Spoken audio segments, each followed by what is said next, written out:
Ya, ya, Bang Firman, ini menanggapi tentang Jeffrey Nicole yang mengajak masyarakat atau netizennya untuk bertarung melakukan duel di area tinju nih, Bang. Ini menurut pakar hukum sendiri gimana sih, Bang, tanggapannya ini? Oke, selamat malam. Saya Dr. Firman Chandra coba menjelaskan konstruksi hukum apa sih yang dikatakan perkelahian satu lawan satu. Beberapa kamus bahasa Indonesia melihat KBBI itu apa sih perkelahian satu lawan satu. Artinya perkelahian yang diatur, perkelahian yang ada aturan-aturan bakunya, seperti ada saksinya, ada tempatnya, bahkan ada alat yang digunakan untuk melakukan perkelahian satu lawan satu tersebut, termasuk kalau ada wasitnya. Namun ini bukan tinju. Tinju itu adalah sebuah pekerjaan kalau saya lihat. Mereka profesinya petinju. Jadi ada sebuah kejuaraan, kemudian siapa yang menang, ada penyisihan, babak penyisihan sampai babak final, dan siapapun pemenangnya itu adalah juara di sana. Tapi kalau perkelahian satu lawan satu di Kamus Besar Bahasa Indonesia itu disebutnya duel. Namun tetap bukan penganiayaan. Pasalnya bukan pasal 351 KUHP. Ini pasalnya sudah diatur di KUHP itu pasal 184 terkait satu lawan satu tadi. Dan semuanya sudah teratur. Jadi pasti di situ ada tempatnya, ada ringnya, ada wasitnya, ada saksinya, dan ada alat-alat yang digunakan. Tinggal nanti kesepakatan bersama, apakah memang mengikuti aturan tinju yang ada ronde-rondenya, atau mungkin yang penting ada yang jatuh selesai, ada yang kalah selesai. Tinggal dilihat apakah ada sebuah perjanjian di situ antara si A dan si B yang sedang melakukan perkelahian satu lawan satu tersebut.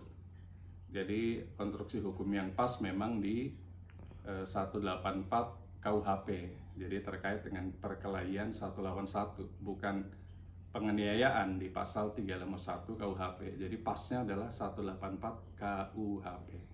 Tapi ketika salah satu dari yang melakukan duel tersebut ada yang tidak senang atau menuntut dari apa yang mereka lakukan tersebut, nah hal ini apakah hukum akan berjalan atau bagaimana, Bang?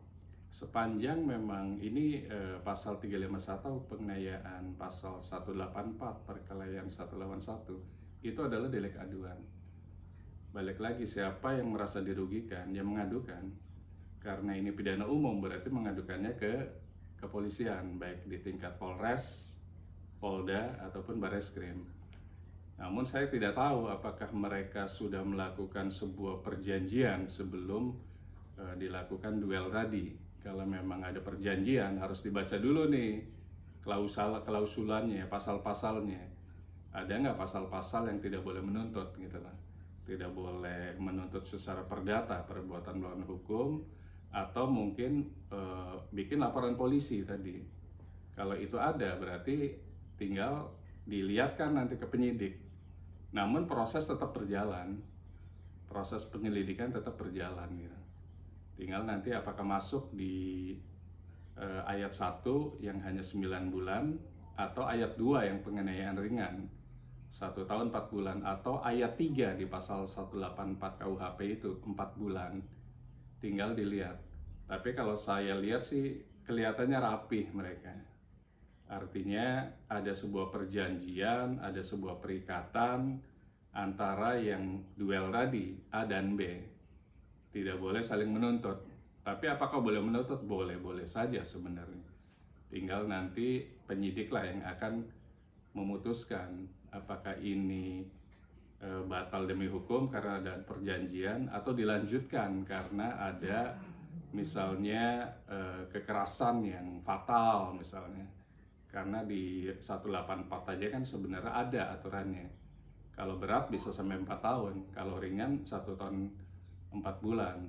Kalau tidak mengenai tubuh tetap dihukum juga 9 bulan. Nah, di situ ada aturan-aturan atau ancaman pidana dari pasal 184 KUHP. Tinggal mau melaporkan nggak yang dirugikan tersebut.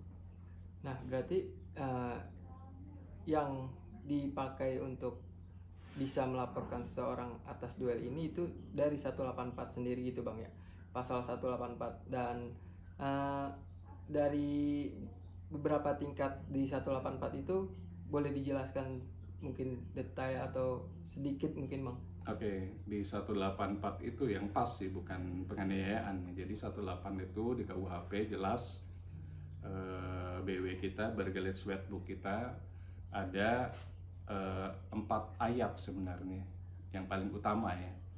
Ayat pertama adalah perkelahian 1 lawan 1 ini yang tidak berimpact terhadap badan atau fisik masing-masing.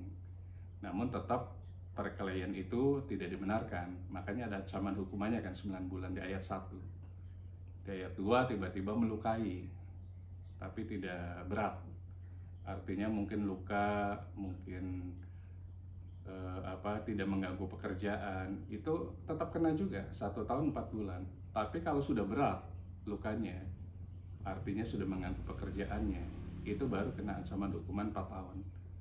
Namun di ayat 4 kalau sampai meninggal, hidup mati pertandingan tersebut, itu ancaman hukumannya 12 tahun.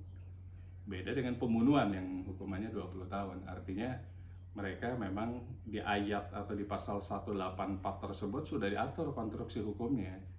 Ada ayat 1 9 bulan, ada ayat 2 1 tahun 4 bulan, di ayat 3 4 tahun.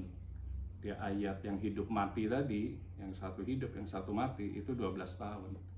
Jadi semuanya ada di sana. Tinggal nanti penyidik akan mengkonstruksikan ayat mana di pasal 184 KUHP. Karena saya lihat hanya pasal 184 yang bisa dikenakan untuk duel ini, untuk perkelahian 1 lawan 1 ini gitu.